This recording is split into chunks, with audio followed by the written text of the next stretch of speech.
Saudara, pelemahan nilai tukar rupiah dirasakan industri kecil hingga rumah tangga. Hal ini mendesak pemerintah melakukan langkah konkret perbaikan ekonomi nasional, sinkronisasi kebijakan moneter Bank Indonesia dan kebijakan fiskal melalui Kementerian Keuangan harus ditunjukkan kepada publik dan pasar. Inilah catatan Kompas TV. Pemulihan ekonomi butuh tindakan, bukan omongan.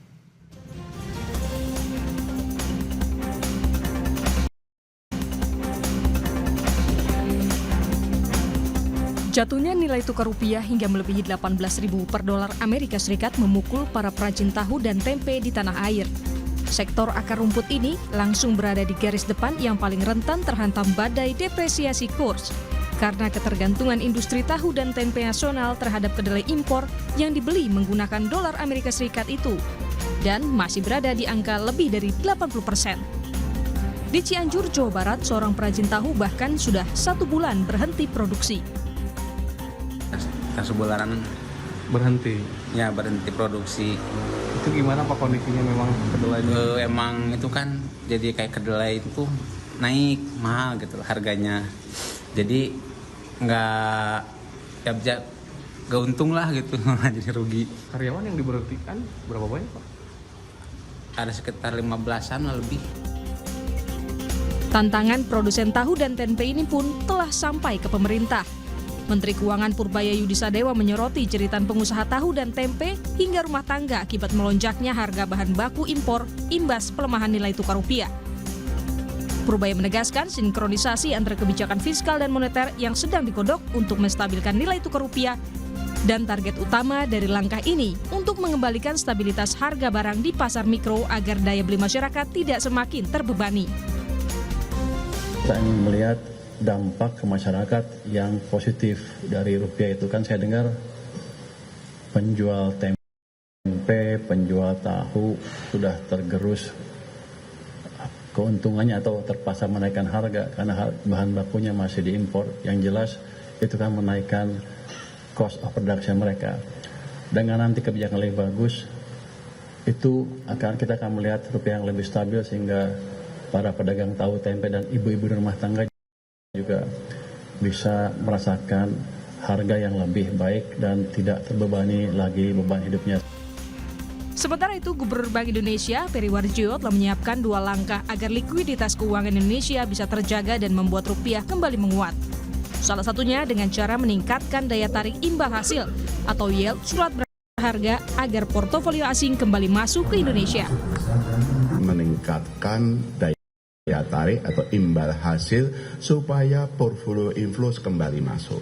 Kedua adalah sama-sama menjaga kecukupan likuiditas di pasar uang dan perbankan dengan cara pengelolaan kas pemerintah tetap di BI, tapi itu saja ada peningkatan remunerasi atau bunga yang dibayarkan BI kepada pemerintah.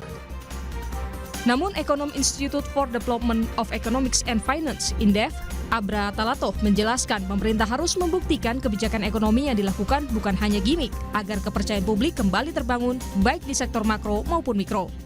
Pemerintah harus bisa menenangkan masyarakat bahwa perbaikan kebijakan ekonomi ke depan ini memang konkret ya, bukan hanya gimmick ataupun tidak bisa diukur keberhasilannya.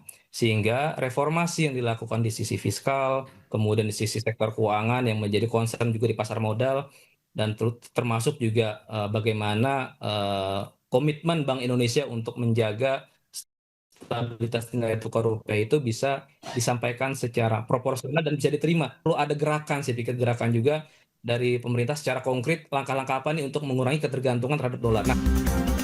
Pemulihan ekonomi nasional mendesak dilakukan pasca merosotnya nilai tukar rupiah terhadap dolar Amerika Serikat serta anjloknya indeks harga saham gabungan IHSG.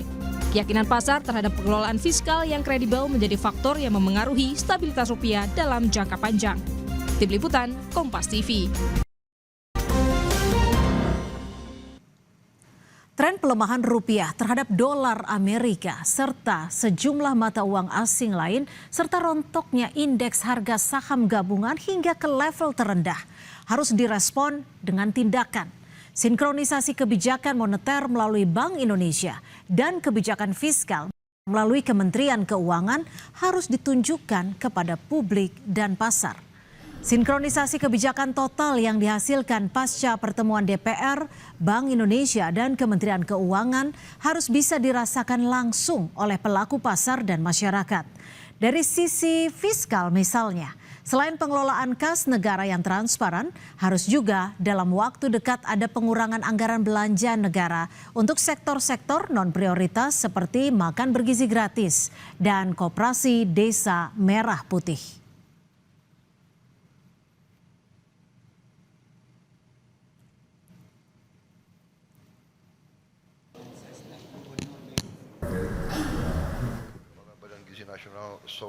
Anggaran 335 triliun rupiah untuk program makan bergizi gratis dirasa terlalu besar dan sangat membebani APBN.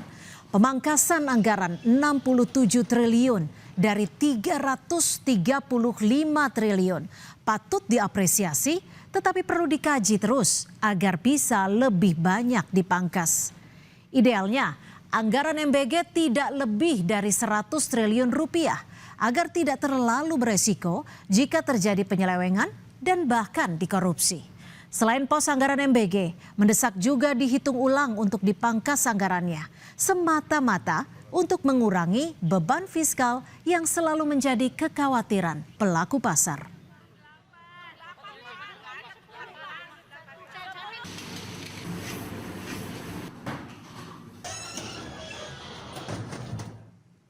Selain terus menyisir pos pengeluaran anggaran, perlu juga diantisipasi dampak terus anjloknya nilai tukar rupiah, seperti kenaikan harga bahan pokok dan potensi PHK yang berujung pada naiknya angka pengangguran terbuka. Harus ada tugas di level kementerian untuk mengantisipasi kenaikan harga di masyarakat secara cepat dan solutif.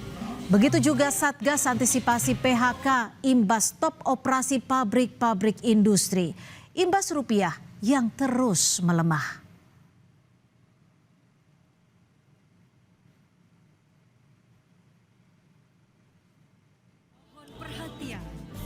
Di saat sinkronisasi kebijakan total antara otoritas moneter dan fiskal sedang berjalan, pemerintah harus bisa menahan pernyataan yang tidak diperlukan, apalagi yang sifatnya meremehkan situasi dan pelaku pasar keuangan.